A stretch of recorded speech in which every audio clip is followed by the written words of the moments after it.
Soy una ciudadana alteña, me llamo Alison Coronel. Quiero denunciar que aquí se ha gestado un golpe de Estado.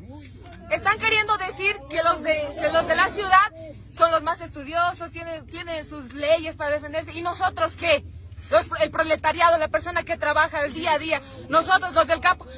La prensa nacional, yo les voy a decir, a todo el mundo les quiero decir, la prensa nacional están mostrando que el país está tranquilo, está normal, ya no pasa nada, todo se está armando bonito. No es así. Aquí todos nos estamos moviendo, todas las provincias, las únicas que nos están ayudando son las radios, las únicas. Y de paso, la señorita Yanine Áñez dice, vamos a hacer algo contra las radios rurales porque no están informando bien. ¿Cómo nos puede decir semejante barbaridad? La gente está aquí enojada. No, déjenme aclararle algo. Aquí no somos partidarios del MAS. Habrán unos pocos, pero la mayoría somos gente enojada.